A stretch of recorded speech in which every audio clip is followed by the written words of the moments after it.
Hello viewers, welcome to my channel. UPSC ने 2021 की CDS exam की ऑफिशियल नोटिफिकेशन रिलीज़ कर दी हैं। यूपीएससी है यूनियन पब्लिक सर्विस कमीशन जो साल में 2 बार सीडीएस जो है combined defence services examinations conduct करवाता है। सीडीएस में army, navy, air force and ODA ये 4 कैटेगरीज हैं जिनमें ऑफिसर रैंक पे आपका सिलेक्शन होगा। अब देख लेते हैं आपको किन किन बातों का खास ध्यान रखना है। सबसे पहले आ जाते हैं आपकी एलिजिबिलिटी क्राइटेरिया के ऊपर कि आपको कौन कौन से डॉक्यूमेंट्स और कौन कौन सी क्वालिफिकेशंस इसमें होनी चाहिए। दूसरा आ जाता है हाउ टू अप्लाई, कि आप इस एग्ज़ाम को कैसे अप्लाई कर सकते हैं। तो ये अप्लाई जो है सिर्फ और सिर्फ इसकी ऑफिशियल वेबसाइट के ऊपर होगा, जो कि यहाँ ब्लू वर्ड्स में हाईलाइटेड है। नेक्स्ट आ जाते हैं आईडी कार्ड के ऊपर। तो आपके पास एक वैलिड आईडी प्रूफ होना चाहिए, जो कि आपका आधार कार्ड, वोटर कार्ड कुछ भी हो सकता है। आपके आईडी प्रूफ में कोई भी एरर नहीं होना चाहिए जिसकी वजह से आपको आगे कोई दिक्कत नहीं आएगी। नेक्स्ट आते हैं लास्ट डेट। तो लास्ट डेट जो है फिल करने की वो है 24 अगस्त टिल 6 PM। और किसी रीज़न की वजह से ये एग्ज़ाम आप नहीं देना चाहते हैं तो आप इसे विड्रॉ भी कर सकते हैं। तो इसकी डेट्स जो हैं वो है 31 अगस्त से लेके 6 सितंबर तक। नेक्स्ट आते हैं हम आपके एडमिट कार्ड के ऊपर। तो एडमिट कार्ड डाउनलोड करने का जो लिंक है वो यूपीएससी की ऑफिशियल वेबसाइट पे आपको एग्ज़ाम के 3 वीक्स पहले दे दिया जाएगा। और एग्ज़ाम में सिर्फ ब्लैक बॉल पेन का ही यूज़ करें, कोई जेल पेन नहीं, कोई पायलट पेन नहीं। नेक्स्ट आ जाते हैं important instruction पे that candidates are required to apply online at the official website only. No other mode is allowed for submission of application. तो गाइज़, आप फॉर्म फिल करने के लिए सिर्फ ऑफिशियल वेबसाइट का ही यूज़ कीजिएगा, किसी और अदर एक्सटर्नल लिंक का यूज़ मत कीजिएगा। नेक्स्ट आ जाते हैं कि यहाँ पे कितनी अप्रॉक्सीमेट नंबर ऑफ़ वैकेंसीज़ रहेंगी। तो सबसे पहले आ जाता है इंडियन मिलिट्री एकेडमी देहरादून, जिसमें आपकी 100 वैकेंसीज़ रहेंगी। नेक्स्ट है इंडियन नेवल एकेडमी इजीमाला, जिसमें आपकी 22 वैकेंसीज़ हैं। Next is air force academy Hyderabad pre flying, जिसमें आपकी 32 वैकेंसीज़ हैं। Next is officers training academy Chennai, that is Madras, उसमें आपकी 169, जी हाँ 169 वैकेंसीज़ रहेंगी। Next is officers training academy Chennai Madras, जो कि है एसएससी वुमेन के लिए नॉन टेक्निकल, जो आपकी 16 वैकेंसीज़ रहेंगी। तो ये टोटल देखा जाए तो आपकी टोटल वैकेंसीज़ जो रहेंगी वो 339 वैकेंसीज़ रहेंगी। ये जो 339 वैकेंसीज़ आपको दी गई हैं, ये ऐसा नहीं है कि यही रहेंगी, ऊपर नीचे हो सकती हैं, क्योंकि ये पूरा आंकड़ा नहीं है, ये अप्रॉक्सीमेट दिया गया है। नेक्स्ट आ जाते हैं इनके एग्जामिनेशन सेंटर्स के ऊपर। तो यूपीएससी सीडीएस में बहुत सारे एग्जामिनेशन सेंटर्स रहते हैं। इन टोटल देखा जाए तो आपके 75 टोटल सेंटर्स रहेंगे। ठीक है, मैंने थोड़ा जूम इन कर दिया है ताकि आप आसानी से स्क्रीनशॉट ले सकें इसका। तो जल्दी से स्क्रीनशॉट ले लीजिए। ठीक है, ले लिया, चलिए आगे बढ़ते हैं। नेक्स्ट आता है हमारा कंडीशंस ऑफ एलिजिबिलिटी। इसमें पॉइंट ए आ रहा है nationality. A candidate must be unmarried and must either be first a citizen of India और a citizen of Nepal, and third is a person of Indian origin. आगे और देख लेते हैं क्या इंपॉर्टेंट इंस्ट्रक्शंस दी गई हैं।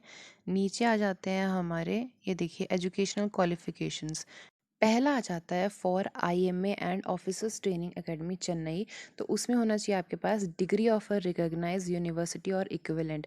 Second is Indian naval academy, उसमें degree in engineering from a recognized university और institution. Next is air force academy, उसमें आपके पास डिग्री होनी चाहिए एक रिकॉग्नाइज्ड इंस्टीट्यूशन से।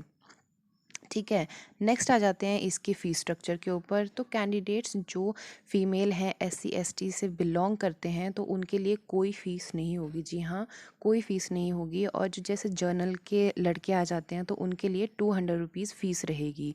इसमें बहुत ही मिनिमम फ़ीस रहती है। तो सभी गर्ल्स के लिए ये फ्री ऑफ कॉस्ट है। तो मेरा सजेशन रहेगा कि आप सब ये टेस्ट भरिए और दे के देखिए। नेक्स्ट आ जाते हैं आप हाउ टू अप्लाई। तो इसे कैसे अप्लाई कर सकते हैं। ऑनलाइन एप्लीकेशन का जो लिंक है वो आपको मैं डिस्क्रिप्शन बॉक्स में मेंशन कर दूंगी। और अगर आप चाहते हैं कि मैं इसके ऊपर एक वीडियो बनाऊं तो please comment me down below in the comment section. CDS की जो ऑनलाइन एप्लीकेशन है वो बहुत ही ईजी रहती है, आप इजीली उसको अप्लाई कर सकते हैं। साथ ही आपका जो फाइनल सबमिशन होगा वो तभी होगा जब आप अपनी फ़ी डिपॉज़िट कर देंगे, नहीं तो अगर आपने फ़ी डिपॉज़िट नहीं करी होगी तो आपका फाइनल सबमिशन नहीं होगा। तो मेक श्योर टू पे द फ़ी। वैसे देखा जाए तो कितना अच्छा है ना कि आर्मी, नेवी, एयरफोर्स और ओटीए जैसी जो बड़ी चीज़ें हैं वो सिर्फ एक ही टेस्ट देने पे आपको मिल जा रही हैं, आपको कहीं और जाना ही नहीं पड़ रहा है। तो यूपीएससी सीडीएस एक ऐसा फॉर्मेट है जो आपको कहाँ से कहाँ पहुँचा सकता है। अरे बहुत हो गया ज्ञान, अब आगे देख लेते हैं इसकी जो एग्ज़ामिनेशन पैटर्न है वो कैसा आता है। ठीक है, तो स्कीम ऑफ एग्ज़ामिनेशन आ गया, ये देखिए नीचे।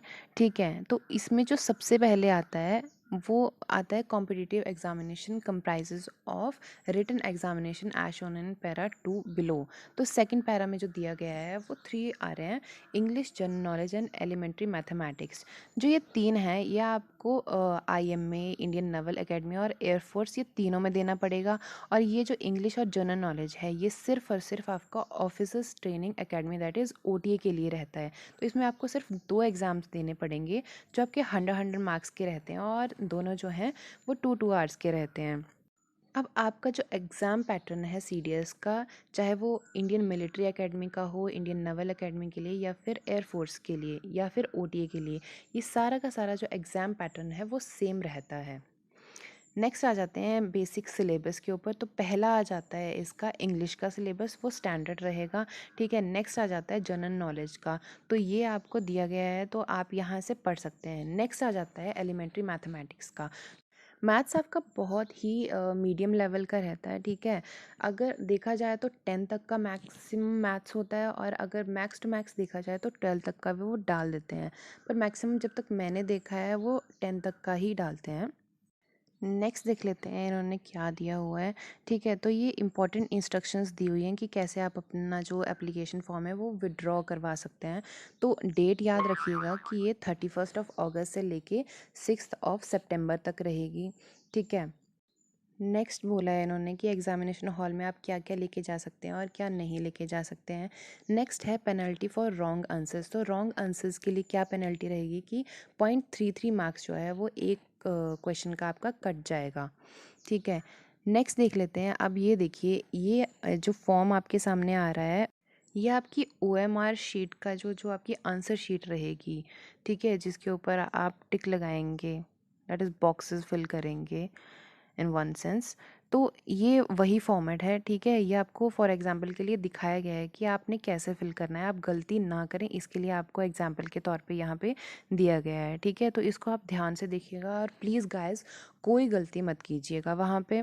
अब गाइज़ नेक्स्ट है मेडिकल स्टैंडर्ड्स। तो गाइज़ अगर आपका ये एग्ज़ाम क्लियर हो जाता है, जो कि हो ही जाएगा, तो उसके बाद आपका मेडिकल होगा। तो ये जो आपकी गाइडलाइंस हैं इनको ध्यान से पढ़िएगा और देखिएगा कि आप इन गाइडलाइंस के ऊपर खरे उतरते हैं या नहीं उतरते हैं। ठीक है, तो जैसे आपकी हाइट है, वेट है, उसके अकॉर्डिंग, एज के अकॉर्डिंग भी आपको यहाँ पे लिस्ट में दिया गया है सब कुछ। ओटीए के लिए अलग से है, आईएमए के लिए अलग से है, नेवी के लिए अलग से है, और एयरफोर्स के लिए अलग से है। तो ये आपको सब कुछ दिया गया है। ठीक है, तो आप इसको ध्यान से पढ़िएगा। गर्ल्स और बॉयज़ दोनों के लिए जो मेडिकल स्टैंडर्ड्स हैं वो अलग अलग दिए गए हैं, दोनों के लिए सेम नहीं है, बिल्कुल भी सेम नहीं है। इसलिए गाइस मेरी एडवाइस रहेगी कि आप ये सारी की सारी गाइडलाइंस जो हैं वो अच्छे से खुद गो थ्रू कर लीजिए, अच्छे से पढ़ लीजिए। और ये देखिए यहाँ पे दिया गया है कि जो आपकी आई साइट है वो कैसी रहनी चाहिए। ठीक है, ये सारी की सारी गाइडलाइंस जो हैं वो आगे आपको बहुत हेल्प करने वाली हैं। साथ ही साथ अगर आपकी बॉडी पे कहीं भी टैटू बना हुआ है तो प्लीज़ गाइस उसे लेज़र से कैसे भी करके उसे रिमूव कर लीजिएगा। और अगर आपकी बॉडी पे कहीं भी टैटू रह जाता है तो आपको वो पूरा मेडिकल भी नहीं करेंगे, आपको सीधा बाहर निकाल देंगे। ये जो मैंने यहाँ पे छोटी छोटी बातें बताई हैं इनका आप प्रॉपर ध्यान रखिएगा। ठीक है, ये आपको बहुत हेल्प करने वाली हैं आगे जाके। तो ये देखिए, ये आ जाते हैं हमारे आगे body mass index and all, सब कुछ यहाँ पे जो छोटी छोटी चीज़ें हैं वो दी गई हैं। यही जो छोटी छोटी चीज़ें हैं वो बाद में जाके आगे जाके आपके लिए बहुत बड़ा काम कर सकती हैं। आपके सीडीएस एग्ज़ाम के बाद आपका एसएसबी रहेगा, वो 5 से 6 दिन लास्ट करता है। उसके बाद जब वो आप पार कर लेंगे तो उसके बाद आपकी डॉक्यूमेंट वेरिफिकेशन रहेगी। उसके बाद आता है आपका मेडिकल फ़िटनेस। ठीक है, मेडिकल फ़िटनेस जो एक बहुत ही इम्पॉर्टेंट रोल अदा करता है, क्योंकि अगर आप फिट रहोगे तभी तो आप देश की सेवा कर पाओगे। ठीक है, अनफिट बंदों कोई भी नहीं रखना चाहता है, आर्मी में, एयरफोर्स में, नेवी में कोई भी नहीं रखना चाहता है। इसीलिए इतने ज़्यादा स्टैंडर्ड जो हैं वो इनके हाई हो रखे हैं, इतने हाई स्टैंडर्ड कर रखे हैं इन लोगों ने, जो कि बहुत अच्छा है हम लोगों के लिए, हमारे देश के लिए, सब लोगों के लिए। और गाइस, अगर आपने यूपीएससी सीडीएस क्लियर कर लिया ना, मार्क माय वर्ड्स कि आपकी लाइफ बन जाएगी। इसका पे स्केल इतना अच्छा है और साथ में इतनी अच्छी अच्छी फैसिलिटीज़ मिलती हैं इसमें, बहुत ही ज़्यादा अच्छी। पर ये सब कुछ पाने के लिए आपको सबसे पहले सीडीएस क्लियर करना पड़ेगा। तो गाइस, बहुत अच्छे से पढ़िए, बहुत अच्छे से प्रिपरेशन कीजिए, क्योंकि गाइस बहुत अच्छा टाइम है ये लॉकडाउन का। ठीक है, तो उसके बाद आपका एसएसबी होने वाला है, फिर आपका मेडिकल होगा। ठीक है, तो मेडिकल में तो मैंने आपको बता दी कि आपको क्या क्या करना है, कैसे कैसे, और सारी गाइडलाइंस आपको इसमें दी गई हैं बहुत अच्छे से। तो आप बड़े अच्छे से पढ़ सकते हैं, गो थ्रू कर सकते हैं इसमें से। तो गाइज़, आगे जान लेते हैं इसके पे स्केल और इसके रैंक्स के बारे में।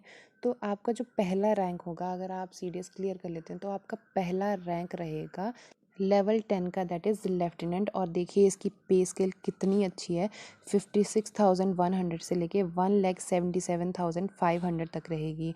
और उसके बाद जब आपका प्रमोशन होता चलेगा तो आप कैप्टन, मेजर, लेफ्टिनेंट, कर्नल, ऐसे ऐसे आपका लेवल बढ़ता जाएगा। तो गाइज़, ये था आज का वीडियो जिसमें हमने देखा कि यूपीएससी सीडीएस ने अपनी नोटिफिकेशन जारी कर दी हैं, रिलीज़ कर दी हैं। तो जाइए जल्दी से अपना फॉर्म फिल कीजिए और अपनी तैयारियों में लग जाइए, अच्छे से प्रिपेयर कीजिए सीडीएस एग्ज़ाम के लिए। और अगर कोई भी आपको हेल्प चाहिए होगी तो मेरे को कमेंट बॉक्स में कमेंट करके ज़रूर बताइएगा, मैं पूरी कोशिश करूँगी आपकी हेल्प करने की। Thanks for watching my video.